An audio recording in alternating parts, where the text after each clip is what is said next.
بسم اللہ الرحمن الرحیم۔ السلام علیکم ورحمۃ اللہ وبرکاتہ۔ عزیز طلباء، میں ہوں آپ کی معلمہ حنا رشید۔ مضمون ہے ہمارا اسلامیات لازمی جماعت دہم۔ کتاب کا نام ہے اسلامیات لازمی برائے جماعت نہم و دہم۔ عزیز طلباء، ہمارے تدریسی سبق کا عنوان ہے طہارت و جسمانی صفائی۔ یہ سبق آپ کی درسی کتاب کے صفحہ نمبر 67 اور 68 پر موجود ہے۔ اس سبق کی تدریس کا مقصد بنیادی طور پر یہ ہے کہ آپ لوگ اسلام کی روشنی میں طہارت و جسمانی صفائی کی ضرورت و اہمیت سے آگاہ ہو سکیں۔ تو آئیے ہم اپنے سبق کا آغاز کرتے ہیں، جس کا نام ہے طہارت و جسمانی صفائی۔ آج کی تدریس کے دوران ہم دیکھیں گے طہارت کے لغوی معنی، طہارت کے اصطلاحی معنی، اسلام دین فطرت، قرآن کی روشنی میں طہارت کی اہمیت، احادیث کی روشنی میں طہارت کی اہمیت، طہارت میں شامل چیزیں۔ طہارت کے معنی۔ طہارت کے لغوی معنی پاک ہونے، پاکیزگی حاصل کرنے اور ناپاکی سے دور رہنے کے ہیں، جبکہ طہارت کا اصطلاحی مفہوم یہ ہے کہ شریعت کے بتائے ہوئے طریقوں کے مطابق نجاست اور گندگی کو دور کر کے صفائی اور پاکیزگی حاصل کرنے کو طہارت کہتے ہیں۔ اس حوالے سے انسان کے لیے ضروری ہے کہ اس کا لباس، اس کا جسم اور اس کی عبادت کی جگہیں پاک صاف ہوں۔ اور اسلام مکمل ضابطہ حیات۔ اسلام ضابطہ حیات۔ بیٹا، اسلام ایک مکمل ضابطہ حیات ہے۔ ضابطہ قوانین کو کہتے ہیں، حیات زندگی کو کہتے ہیں، یعنی زندگی گزارنے کا مکمل طریقہ، مکمل قانون اس میں موجود ہے۔ اسلام صرف چند عبادات کے مجموعے کا نام نہیں ہے، بلکہ یہ زندگی کے ہر شعبے میں رہنمائی کرتا ہے۔ اسلام ایک بہترین طرز زندگی عطا کرتا ہے انسان کو، اور جسے اختیار کر کے انسان دنیا اور آخرت میں کامیابی حاصل کر سکتا ہے۔ ارشاد باری تعالیٰ ہے، بے شک اللہ تعالیٰ کے نزدیک سب سے پسندیدہ دین اسلام ہی ہے۔ اسلام دین فطرت۔ مذہب اسلام اللہ کا محبوب دین ہے۔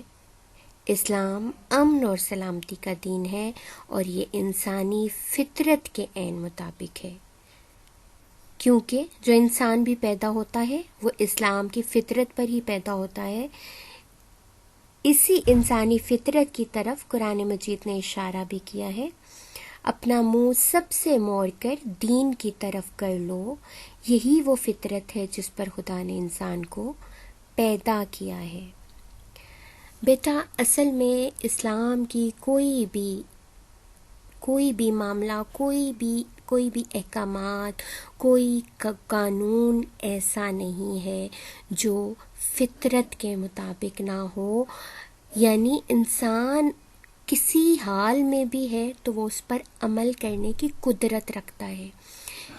اسلام کی اگر عبادات کو ہی دیکھ لیں تو اس کی عبادات ہر شخص، چاہے وہ کسی بھی خطہ زمین پہ رہتا ہو، وہ ان پر عمل کر سکتا ہے، جبکہ بہت سے مذاہب ایسے ہیں جن میں چند کی کچھ عبادات ایسی ہیں کہ جن پہ وہ ہر کوئی عمل نہیں کر سکتا۔ تو اس لیے اسلام دین فطرت ہے۔ اسلام ہمیں بتاتا ہے کہ ہمیں کس طرح سے، کن حالات میں کیا کیا چیزیں اپنانی چاہیے جو ہمارے لیے بہترین ہیں۔ اسلام نے ہمیں ہر معاملے سے آگاہی دے دی ہے۔ کس طرح سے دی ہے؟ قرآن و حدیث کے ذریعے سے۔ قرآن میں ہمارے پاس تھیوری ہے، اور احادیث میں نبی صلی اللہ علیہ وسلم کے قول، اقوال اور اس کے ساتھ ساتھ نبی کے افعال بھی۔ تو سنت نبوی میں نبی صلی اللہ علیہ وآلہ وسلم نے قرآن ہی کی ہدایات کو عملی شکل میں ہمیں کر کے دکھایا. یعنی ہمارے پاس تھیوری بھی ہے اور پریکٹیکل ایگزامپلس بھی جو ہیں وہ ہمارے پاس موجود ہیں. تو چونکہ اسلام ایک مکمل ضابطہ حیات ہے، اس لیے وہ طہارت و پاکیزگی کی اہمیت بھی ہمیں بتاتا ہے، اس کے اصول بھی اور شرائط بھی ہمیں تفصیلاً بتاتا ہے، جس سے آگاہ ہونے کی ہمیں اشد ضرورت ہے. اسلام اور طہارت. اسلام دین فطرت اور مکمل ضابطہ حیات ہے اور انسان کی تمام ضروریات کا خیال بھی رکھتا ہے. انسان طبعاً صفائی پسند ہے، اس لیے اسلام نے تمام انسانوں کو، بالخصوص مسلمانوں کو، ظاہری اور باطنی صفائی کے تمام اصول بتا دیے ہیں. قرآن و احادیث کے ذریعے تمام چھوٹے اور بڑے مسائل سے آگاہ کر دیا ہے اور نبی کریم صلی اللہ علیہ وآلہ وسلم کو آخری نبی بنا کر عملی طور پر ان تمام باتوں کو سمجھا بھی دیا ہے تاکہ کوئی مشکل باقی نہ رہے. بیٹا اب میں آپ کو طہارت اور نجاست کی حقیقت سے آگاہ کروں گی. نجاست انسان کو ناپاکی کی طرف لے جاتی ہے، جبکہ طہارت انسان کو پاکیزگی کی طرف لے جاتی ہے. نجاست سے انسان ناپاک ہوتا ہے، جبکہ طہارت سے انسان پاک ہوتا ہے. نجاست رابطہ توڑنے کا باعث بنتی ہے اور طہارت رابطہ جوڑنے کا باعث بنتی ہے. رب کی معرفت اور قربت اور اس کی عبادت میں حلاوت طہارت ہی سے میسر آتی ہے. اس لیے اسلام میں اس بات کا اہتمام کیا گیا ہے کہ انسان نے جب بھی اپنے مولا سے ملاقات چاہی تو یہ اعزاز اسے بغیر طہارت کے نہیں دیا گیا. طہارت اسلام کی تعلیمات کی حقیقت مسلمہ ہے. طہارت کو اگر ایک بندے، ایک مسلمان اور ایک انسان کو مجموعی زندگی کے تناظر میں دیکھیں تو حیات کی ابتدا بھی طہارت ہے اور اس کی انتہا بھی طہارت ہے. جب ایک بچہ اس دنیا میں آتا ہے تو اسے نہلا کے پاک صاف کیا جاتا ہے، اور جب ایک انسان اس دنیا سے رخصت ہوتا ہے تو اسے اس کی میت کو غسل دے کر رخصت کیا جاتا ہے. طہارت سے وابستگی کمال حیات ہے. طہارت سے لا تعلقی زوال حیات ہے. طہارت کی پابندی صحت ہے. طہارت سے بیزاری بیماری ہے. طہارت سے نشاط حیات ہے. طہارت سے غفلت ثقل حیات ہے. یہی وجہ ہے کہ نگاہ نبوت میں طہارت وسیع المعنی لفظ ہے. اسی لیے رسول اکرم صلی اللہ علیہ وآلہ وسلم نے طہارت کو نصف ایمان قرار دیا ہے. اب ہم قرآن کی روشنی میں طہارت کی اہمیت کا جائزہ لیں گے. قرآن کریم میں بہت سی ایسی آیات ہیں جن میں جسمانی اور روحانی طہارت کو اپنانے کی تاکید کی گئی ہے، جن میں سے چند یہ ہیں.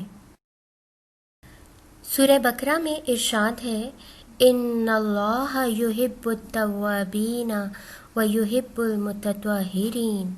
بے شک اللہ تعالیٰ توبہ کرنے والوں اور پاک صاف رہنے والوں سے محبت کرتا ہے. اسی طرح سورہ مائدہ میں ارشاد ہے، وَإِن كُنتُمْ جُنُبًا فَاطَّهَّرُوا.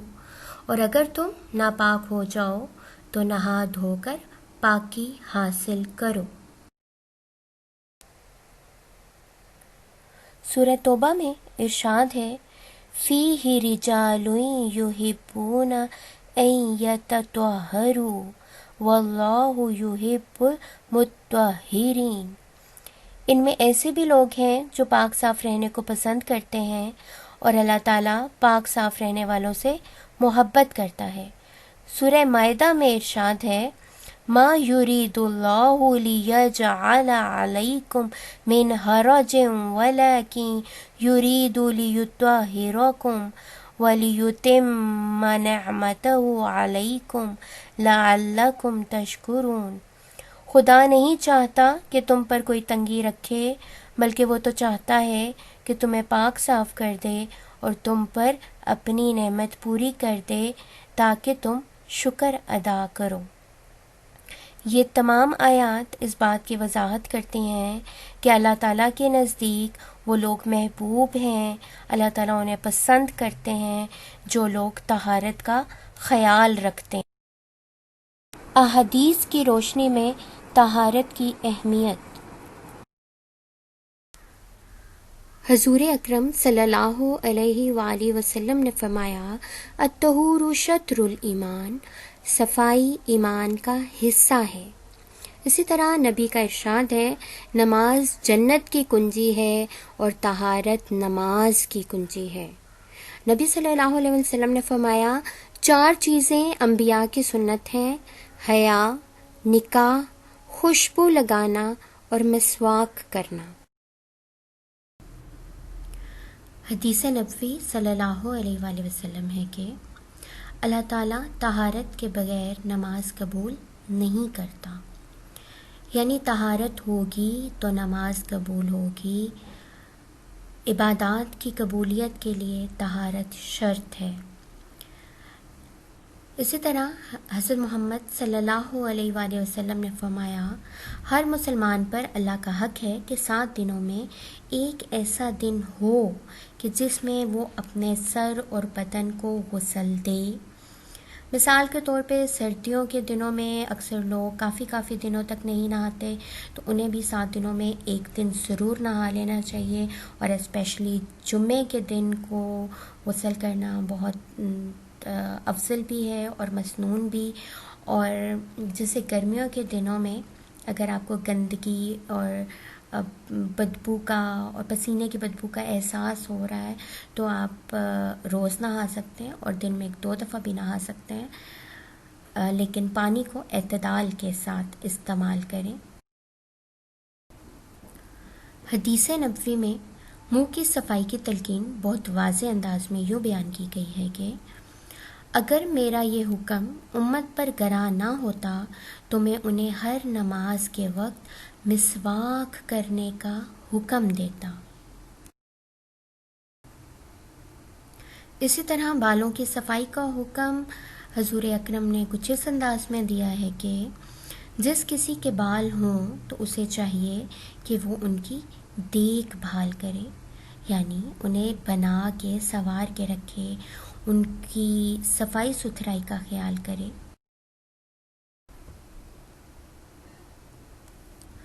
ایک شخص پر نبی صلی اللہ علیہ وآلہ وسلم کی نگاہ پڑی جس کے کپڑے گندے تھے۔ آپ صلی اللہ علیہ وسلم نے فرمایا، کیا اس کے پاس کوئی ایسی چیز نہیں ہے جس سے یہ اپنے کپڑے دھو لے؟ ہمارا دین صفائی ستھرائی پاکیزگی کی تلقین کرتا ہے، تاکید کرتا ہے، جبکہ ہمارا میڈیا ہمیں کیا سکھاتا ہے؟ داغ تو اچھے ہوتے ہیں، لیکن اسلام ہمیں یہ سکھاتا ہے داغ اچھے نہیں ہوتے، کپڑے صاف ستھرے اچھے ہوتے ہیں، کپڑوں کو دھو لینا چاہیے، انہیں پاک صاف کر لینا چاہیے، تبھی آپ کی عبادات جو ہیں وہ قبول ہو سکیں گی۔ عزیز طلباء، شریعت کے اصول اور طہارت کا آپس میں بہت گہرا تعلق ہے۔ آج کے دور میں صفائی کا خیال تو رکھا جاتا ہے اور شریعت کے اصولوں کو اپنائے بغیر عام طور پر غسل کرنے کو طہارت کے مفہوم میں لے آتے ہیں، حالانکہ طہارت کا شرعی مفہوم بالکل مختلف ہے، اور شریعت کے بتائے ہوئے اصولوں اور اس کی شرائط کے مطابق صفائی نہ کی جائے تو طہارت نہیں ہوگی، اور طہارت کے نہ ہونے کی وجہ سے کوئی عبادت قبول نہ ہوگی۔ طہارت میں شامل چیزیں۔ طہارت میں بنیادی طور پر 2 چیزیں شامل ہیں، وضو اور غسل۔ اس کے علاوہ کسی بیماری یا پانی کی عدم موجودگی کی صورت میں تیمم کے ذریعے بھی پاکیزگی اور صفائی حاصل کی جا سکتی ہے۔ اب ہم اسلامیات لازمی کی درس کتاب کے صفحہ نمبر 67 کا جائزہ لیں گے۔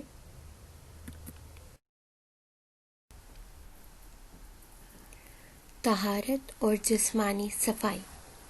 اسلام ایک مکمل ضابطہ حیات اور دین فطرت ہے۔ اللہ تعالیٰ نے اپنے اس دین میں تمام انسانوں، خاص طور پر مسلمانوں کو تمام چھوٹی اور بڑی باتوں سے قرآن و حدیث کے ذریعے آگاہ کر دیا ہے، اور نبی کریم صلی اللہ علیہ وآلہ وسلم کو آخری نبی بنا کر اپنے دین کو عملی طور پر سمجھا دیا ہے تاکہ ہر چیز واضح ہو جائے۔ چنانچہ طہارت اور پاکیزگی کے بنیادی اصول بتا کر صرف ایک قرآنی آیت اور ایک حدیث پر اکتفا کیا جاتا ہے۔ ارشاد ربانی ہے وَثِيَابَكَ فَطَهِّرْ وَالرُّجْزَ فَاهْجُرْ، سورہ مدثر آیت نمبر 4 اور 5۔ اپنے کپڑوں کو پاک رکھ اور ناپاکی سے دور رہ۔ نبی کریم صلی اللہ علیہ وسلم کا فرمان ہے الطہور شطر الایمان، طہارت و پاکیزگی ایمان کا حصہ ہے۔ طہارت کے لغوی معنی پاک ہونے کے ہیں۔ آج کے دور میں صفائی کا خیال تو رکھا جاتا ہے اور شریعت کے اصولوں کو اپنائے بغیر عام غسل کرنے کو طہارت کے مفہوم میں لے آتے ہیں، حالانکہ طہارت کا شرعی مفہوم بالکل مختلف ہے، اور شریعت کے بتائے ہوئے اصولوں اور اس کی شرائط کے مطابق صفائی نہ کی جائے تو طہارت نہیں ہوگی، اور طہارت کے نہ ہونے کی وجہ سے کوئی عبادت قبول نہ ہوگی۔ طہارت میں 2 چیزیں شامل ہیں، وضو اور غسل۔ ابھی ہم نے درسی کتاب کے مواد کو پڑھا ہے، امید ہے آپ کو سمجھ آ گئی ہوگی۔ آج کے سبق کا اعادہ کر لیتے ہیں۔ آج کے سبق میں ہم نے کیا کیا پڑھا؟ طہارت کے لغوی و اصطلاحی معنی پڑھے ہیں، اسلام دین فطرت ہے، قرآن کی روشنی میں طہارت کی اہمیت، احادیث کی روشنی میں طہارت کی اہمیت اور طہارت میں شامل چیزیں ہم نے آج کے سبق میں دیکھی ہیں۔ باقی کی چیزیں انشاءاللہ اگلے سبق میں دیکھیں گے۔ عزیز طلبہ، ایک جراثیم جسے کرونا وائرس کہا جا رہا ہے، اس کی وجہ سے ہم سب گھروں میں قید ہیں، اور عالمی ادارہ صحت ہمیں صفائی اور ستھرائی کے اصول اپنانے کی تلقین کر رہا ہے۔ جتنے بھی جراثیم ہیں وہ گندگی اور نجاست کی وجہ سے پھیلتے ہیں۔ اگر ہم عالمی ادارہ صحت کی ہدایات کو دیکھیں اور پھر اسلامی نظام طہارت، 5 وقت وضو اور غسل کے تصور کو دیکھیں تو پھر آپ کو اندازہ ہوگا کہ اسلام کتنی بڑی نعمت ہے اور یہ کتنا عظیم دین ہے، اور اس پر عمل کر کے ہم کتنی بڑی مصیبتوں سے بچ سکتے ہیں۔ تاریخ گواہ ہے کہ دنیا میں آج تک جتنے بھی وائرس اور جراثیم سامنے آئے جن کی وجہ سے خطرناک وبائیں پھیلیں اور بے پناہ ہلاکتیں ہوئیں، ان میں سے کوئی بھی مسلمان ملک سے نہیں نکلا۔ اس کی وجہ اسلام کا نظام طہارت ہے۔ اللہ تعالیٰ سے دعا ہے کہ وہ ہمیں شریعت کے اصولوں کے مطابق صفائی و ستھرائی حاصل کرنے کی توفیق عطا فرمائے اور ہمیں اپنے دین کا پکا اور سچا پیروکار بنائے، آمین۔ عزیز طلبہ، اللہ تعالیٰ آپ کو اپنے حفظ و امان میں رکھے۔ وآخر دعوانا ان الحمد للہ رب العالمین۔ If you liked the video, then subscribe this channel. For notification of new videos of upcoming lectures, just press the bell icon.